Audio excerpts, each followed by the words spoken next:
ইতিমধ্যে উত্তর ২৪ পরগনা জেলায় অঙ্গনারী কর্মী নিয়োগ কিন্তু শুরু হয়ে গেছে, যেটি শুরু হয়েছে ২৫শে জুলাই থেকে। এটি ২৪ পরগনা জেলার অফিসিয়াল ওয়েবসাইট, যেখানে বিজ্ঞপ্তিটি প্রকাশ হয়েছে। এখানে নিচের দিকে চলে আসবেন, আসলে পরে এখানে দেখতে পারবেন notice for direct recruitment AWH বনগণ। এরপরে আরেকটি জায়গা রয়েছে হারোয়া।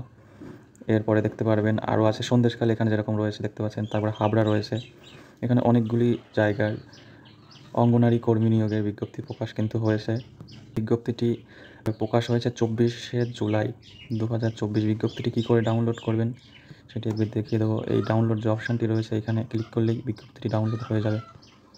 বিজ্ঞপ্তিটি এখন একটু ওপেন করে দেখা যাক কী হয়েছে, কী সেখানে বলা হয়েছে। এটা বনগাঁ আছে, এটা আমি ডাউনলোড করে এখানে দেখতে পাচ্ছেন বিজ্ঞপ্তি।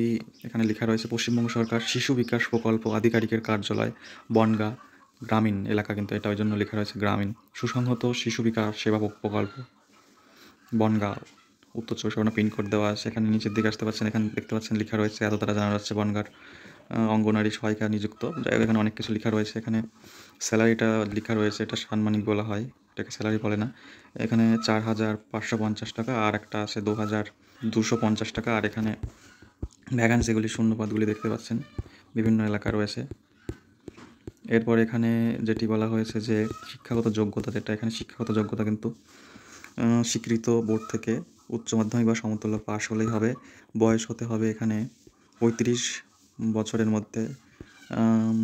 সংরক্ষণ প্রার্থীদের জন্য সম্ভবত বয়সের ছাড় দেওয়া হয়েছে। পরীক্ষা হবে ১০০ নম্বরের। এখানে দেখতে পাচ্ছেন, এখানে বিস্তারিত পড়বেন তবেই আবেদন করবেন। আবেদনের যোগ্য কিনা সেটা দেখে অবশ্যই আবেদন করবেন। কোনো কিছু বুঝতে অসুবিধা হলে অবশ্যই কমেন্ট করুন। অফিসিয়াল ওয়েবসাইটের লিঙ্ক ও অফিসিয়াল নোটিশটি ডাউনলোড করার ডিরেক্ট লিঙ্ক এই ভিডিওর ডেসক্রিপশন বক্সে পেয়ে যাবেন। গুরুত্বপূর্ণ তথ্য আবেদন করার ওয়েবসাইট বা লিঙ্ক অফিসিয়াল নোটিশের মধ্যে পেয়ে যাবেন।